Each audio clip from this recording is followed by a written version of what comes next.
Tata Motors का हो रहा है डीमर्जर। एक ही कंपनी को तोड़ के दो कंपनी बनाया जाएगा। एक सेगमेंट होगा कॉमर्शियल व्हीकल का और एक सेगमेंट होगा पैसेंजर व्हीकल का। सबके मन में दो ही सवाल, इन्वेस्ट कौन से सेगमेंट में करना चाहिए, मतलब कौन से कंपनी में करना चाहिए, और जो लोग टाटा मोटर्स में पहले से ही इन्वेस्टेड है उनका क्या होगा। मेरा मानना है पैसेंजर व्हीकल्स के लिए जो कंपनी अलग से बनेगा उसमें इन्वेस्ट करना चाहिए। क्यों, मैं आपको बताता हूं।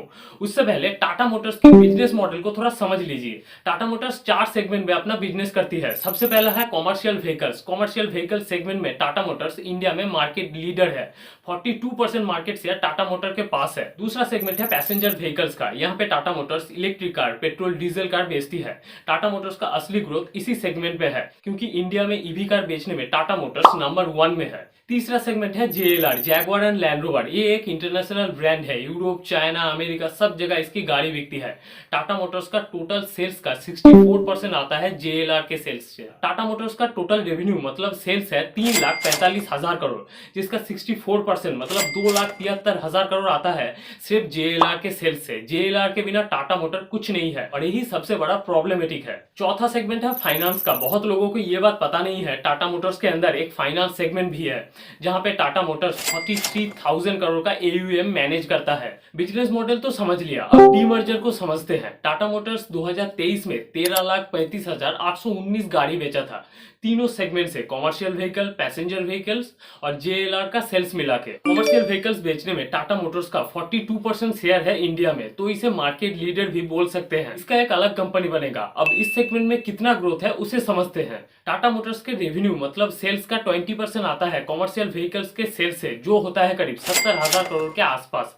अब इस सेगमेंट में वॉल्यूम ग्रोथ है। वॉल्यूम ग्रोथ मतलब नंबर ऑफ गाड़ी कितना बिकता है। 2023 में 4,22,000 गाड़ी बिका था कॉमर्शियल व्हीकल सेगमेंट से, और इसी सेगमेंट का वॉल्यूम ग्रोथ है 15% का, जो कोई बहुत खास नंबर नहीं है, क्योंकि जो सेगमेंट पहले से ही मार्केट लीडर होता है वो आगे और बहुत ज्यादा गाड़ी नहीं बेच सकता, क्योंकि उसके पास 100% मार्केट शेयर तो नहीं हो सकता। 42% मार्केट शेयर टाटा मोटर्स के पास कॉमर्शियल व्हीकल सेगमेंट में पहले से ही है, और बाकी कंपनियां ओलेक्ट्रा, इनटेक, अशोक लेलैंड ये सब भी अपनी गाड़ी बेचते हैं। तो डीमर्जर का ये गया एक सेगमेंट कॉमर्शियल व्हीकल सेगमेंट, इसमें ग्रोथ कोई खास नहीं है। दूसरा सेगमेंट है पैसेंजर व्हीकल सेगमेंट। इसका भी एक अलग कंपनी बन रहा है। इस सेगमेंट में 3 और अलग सेगमेंट है, petrol diesel car, electric car और जेएलआर। देखिए, पेट्रोल डीजल गाड़ी बेचने में इंडिया में नंबर 1 है मारुति।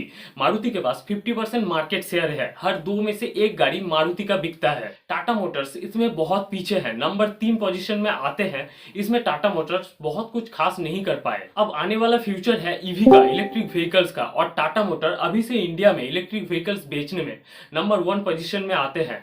2023 में 50,000 गाड़ी बिका था टाटा मोटर्स का इलेक्ट्रिक व्हीकल सेगमेंट से, जिसमें से 45,000 गाड़ी बिका था पैसेंजर ट्रांसपोर्टेशन कंपनी को, मतलब ओला उबर टाइप कंपनी को। मतलब एक्चुअल में ओला उबर नहीं, उसी टाइप की कंपनी ने 45,000 गाड़ी खरीदा था टाटा मोटर्स से इलेक्ट्रिक व्हीकल कार। इसका मतलब एक्चुअल सेल्स ग्रोथ अभी नहीं आया है, क्योंकि रैपिडली आम लोगों ने ईवी कार खरीदना अभी चालू नहीं किया है। और इस सेगमेंट से मतलब पैसेंजर व्हीकल सेगमेंट से ईवी कार के सेल्स का वॉल्यूम ग्रोथ है 150% का। जब टाटा मोटर्स मारुति को रिप्लेस करके इंडिया में इलेक्ट्रिक व्हीकल सेगमेंट में टॉप सेलिंग ब्रांड बनेगा, तब टाटा मोटर्स का वैल्यूएशन, स्पेशली पैसेंजर व्हीकल्स में उसका वैल्यूएशन 2 से 3 लाख करोड़ हो सकता है। अभी पैसेंजर व्हीकल सेगमेंट से रेवेन्यू आता है 47,000 करोड़, जो आगे जाके 2 से 3 लाख करोड़ हो सकता है, क्योंकि फ्यूचर है इलेक्ट्रिक व्हीकल्स का। और 2025 में Tata Motors electric vehicle segment में ऐसी दिखने वाली गाड़ी लॉन्च करेगा। तो पैसेंजर व्हीकल्स की 2 सेगमेंट, पेट्रोल डीजल कार और इलेक्ट्रिक कार के बारे में तो हमने बात कर लिया। अब बात करते हैं जेएलआर के बारे में। जेएलआर मतलब जैगवार और लैंड रोवर। जैगवार और लैंड रोवर के वजह से ही टाटा मोटर्स का नाम पूरी दुनिया में जाना जाता है। 2008 में इसे फोर्ड से खरीदा गया था। अभी तक जैगवार और लैंड रोवर में कोई इलेक्ट्रिक कार नहीं है। 2024-25 में आएगा। 2 लाख का स्ट्रॉन्ग ऑर्डर बुक भी है जेएलआर के पास, मगर इसका सबसे बड़ा कॉम्पिटिटर है टेस्ला। उसके लिए एक सेपरेट वीडियो मैंने बनाया है, आप देख लेना एक बार। अब जेएलआर की ग्रोथ की बात करें तो इसका वॉल्यूम ग्रोथ है सिर्फ 7% का, मगर रेवेन्यू ग्रोथ है 24% का, जो कि बहुत खास बात है, क्योंकि हर साल जेएलआर महंगी महंगी गाड़ी बेचता है। अब आखिर में 2 बात, क्यों टाटा मोटर्स के केस में आपको सेल्स ग्रोथ मतलब रेवेन्यू ग्रोथ नहीं देखना चाहिए, उसके बदले में वॉल्यूम ग्रोथ देखना चाहिए, और टाटा पैसेंजर व्हीकल्स में ही क्यों इन्वेस्ट करना चाहिए। टाटा मोटर्स के केस में वॉल्यूम ग्रोथ के बदले अगर सिर्फ सेल्स ग्रोथ देखे तो इसे सही से एनालिसिस नहीं कर सकते। एग्जाम्पल देके समझाता हूँ। मान लेते हैं 2023 में 2 गाड़ी बिका था पेट्रोल डीजल कार 10 लाख करके, मतलब 20 लाख का। और 2024 में 2 ही ईवी कार बेचे हैं टाटा मोटर्स। ईवी कार का price normal petrol diesel car से ज्यादा होता है, तो 15 लाख करके 2 गाड़ी बेचे हैं। तो 2023 में वॉल्यूम ग्रोथ है 2, टोटल कार सेल हुआ है 20 लाख का। 2024 में सेम वॉल्यूम ग्रोथ है मगर गाड़ी बिका है 30 लाख का। तो सिर्फ पेट्रोल डीजल कार से ईवी कार बेचने से सेल्स ग्रोथ 50% बढ़ गया। तो वॉल्यूम ग्रोथ नहीं बढ़ा, सेल्स ग्रोथ बढ़ गया, मगर हमें चाहिए ज्यादा से ज्यादा गाड़ी बिके। इसीलिए टाटा मोटर्स के केस में आपको सिर्फ सेल्स ग्रोथ से पता नहीं चलेगा कंपनी में क्या चल रहा है, आपको सेल्स ग्रोथ के साथ साथ वॉल्यूम ग्रोथ को भी देखना चाहिए। डीमर्जर की बात तो हो गया, अब बात करते हैं वैल्यूएशन के हिसाब से कहां पे इन्वेस्ट करना चाहिए। टाटा कॉमर्शियल व्हीकल में 15% का वॉल्यूम ग्रोथ है, 35% का सेल्स ग्रोथ है, मार्केट लीडर कंपनी है। और सबसे खास बात, टाटा ग्रुप की कंपनी है तो हाई पीई में ही बिकेगा।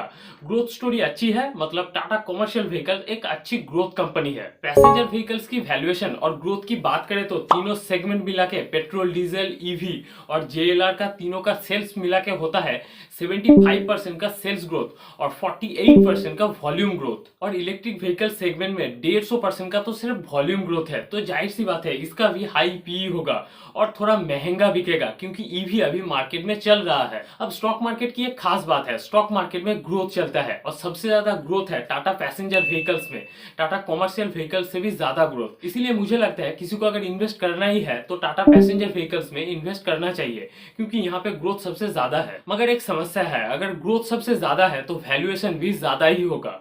ये थी इन डिटेल पूरी कहानी टाटा मोटर्स की। अब आप जानते हैं डीमर्जर के बाद आपको कौन सी कंपनी लेनी चाहिए। अब जिनके पास टाटा मोटर्स का शेयर पहले से ही है उनके तो दोनों हाथ में लड्डू है क्योंकि उनको दोनों कंपनी में ही स्टेक मिलेगा। तो वीडियो अच्छा लगा है तो एक लाइक कर देना, चैनल को सब्सक्राइब कर देना। दूसरे किसी ऐसे इंटरेस्टिंग वीडियो में दोबारा मिलेंगे।